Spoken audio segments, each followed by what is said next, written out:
Lampu merah lagi. Nana mengumpat kesal dalam hati. Diturunkannya kaca mobil setengah untuk mengurangi panas di mobil. Ia menggerutu panjang pendek. Bakalan telat lagi nih. Padahal minggu lalu dia juga terlambat untuk mata kuliah yang satu ini. Sehingga dengan amat terpaksa ia mengikuti kuliah kewiraan dari luar kelas. Majalah, Mbak. Nana tersentak kaget. Hampir saja memaki cowok penjual majalah dan koran di lampu merah itu. Kalau saja ia tidak melihat tampang cowok itu. Jeff, desisnya tak percaya. Kekucilan cowok itu sedikit meragukan Nana. Cowok itu menatapnya sesaat, lalu tergesa meninggalkan Nana. Hal tersebut semakin meyakinkan Nana kalau cowok tersebut memang Jeff. Tapi kenapa penampilan Jeff begitu berbeda? Kurus, hitam, dan tak terawat. 2 tahun memang bukan waktu yang singkat. Rentang waktu selama itu bisa merubah penampilan seseorang, tapi tidak sedrastis itu. Jeff, Jeff, teriak Nana, mengeluarkan separuh badan dari mobil. Tapi Jeff menoleh pun tidak. Justru langkahnya semakin lebar. Sayang, sudah lampu hijau. Kalau tidak, Nana akan nekat mengejar Jeff.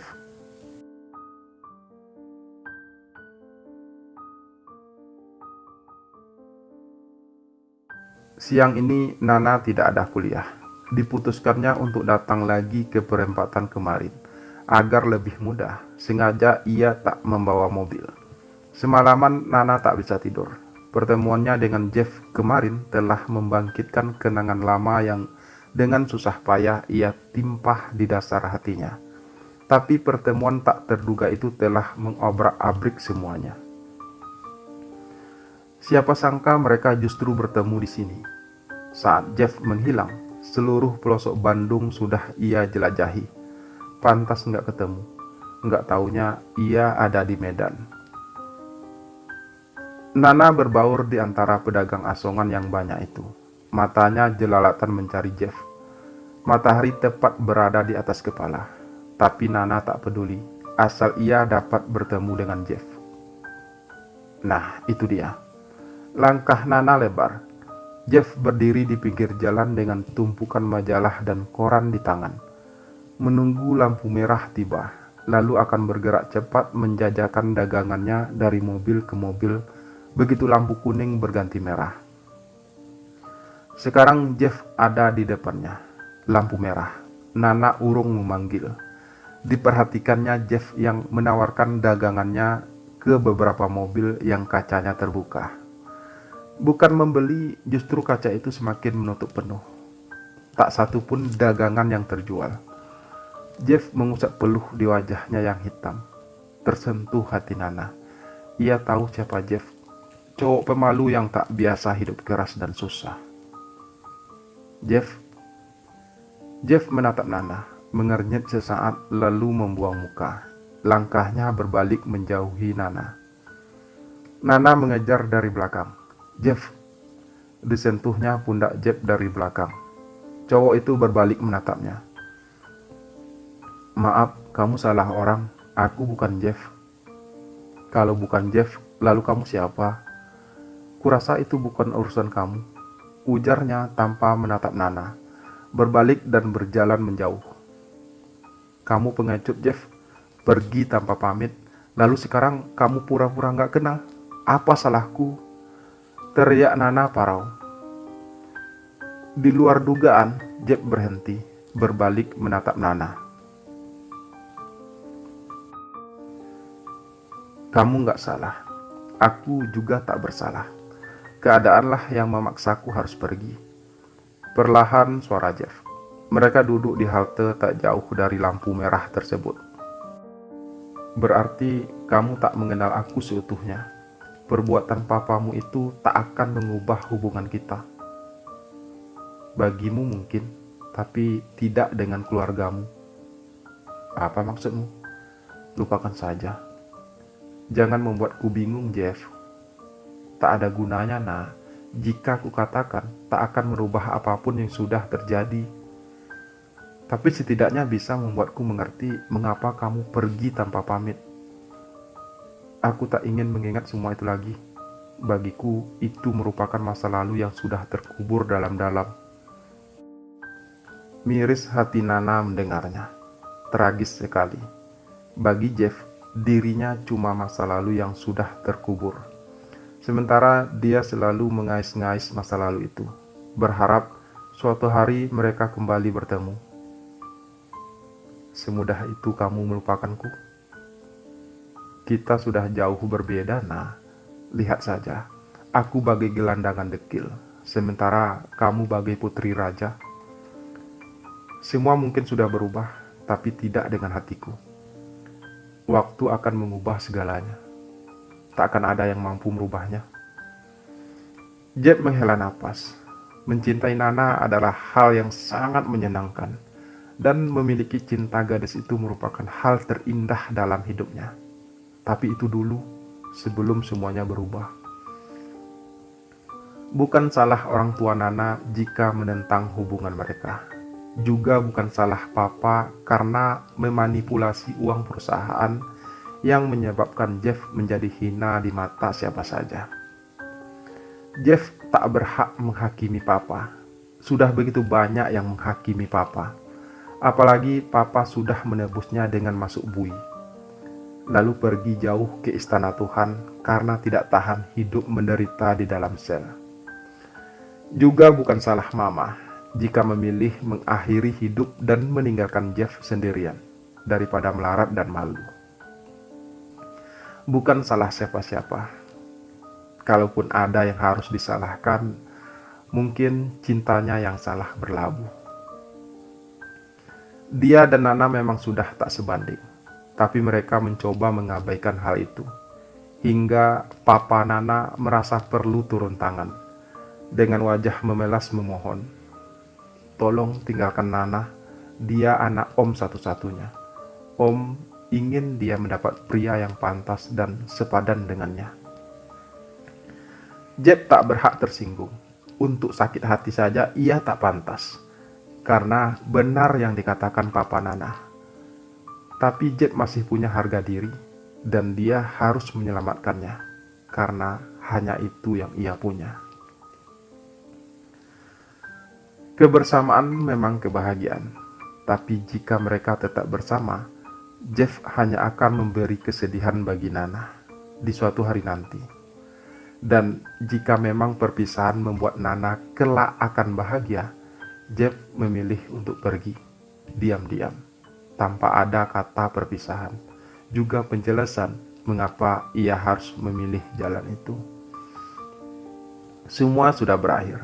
Yang tersisa hanyalah setumpuk masa lalu yang terlalu sakit untuk dikenang, walau terlalu manis untuk dicampakkan.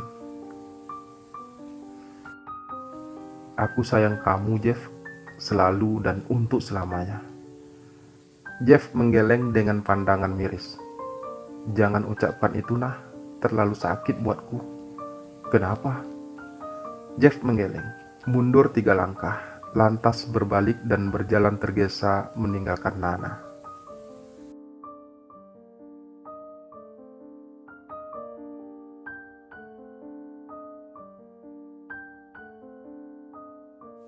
Lebih seminggu, Nana tak lagi pernah melihat Jeff berjualan di lampu merah, tempatnya biasa berjualan. Pikiran Nana mulai tak enak, memikirkan hal buruk yang bisa saja terjadi pada Jeff. "Kamu kenal Jeff?" Nana bertanya pada seorang penjual rokok di lampu merah itu. "Yang hitam tinggi itu." "Yang agak kurusan," tambah Nana. "Kamu ada lihat dia?" Remaja itu menggeleng. "Kamu tahu rumahnya?" "Dia kos di Juanda Baru, dekat jembatan itu." "Bisa antar saya? Saya temannya di Bandung dulu." Remaja pria itu membulatkan bibir. Mereka hanya berjalan kaki, karena katanya tempat kos Jeff tak jauh dari situ. Lagi pula jalannya sempit dan becek, hingga mobil tak akan bisa masuk. Mereka melewati rumah-rumah kecil dan sembraut. Tiang-tiang jemuran melintang tak teratur. Beberapa bocah bertelanjang dada penuh ingus di hidung saling berlarian. Masih jauh. Itu rumahnya yang cat hijau, yang paling pinggir. Mengernyit kening Nana. Yang ditunjuk remaja itu merupakan rumah paling jelek dari rumah lainnya. Perlu saya tunggu, Mbak? Nana mengangguk. Ia merasa tak nyaman berada sendirian di tempat seperti ini. Assalamualaikum. Tak ada sahutan. Nana mengetuk pintu yang terbuat dari triplex itu pelan, sambil mengucapkan salam. Sepi. Nana menoleh ke belakang, ke tempat remaja pria itu berdiri. Benar ini rumahnya. Benar, Mbak. Coba panggil lebih keras. Assalamu. Cari siapa? Belum usai salam Nana, seorang ibu keluar dari rumah sebelahnya. Ada Jeff, Bu?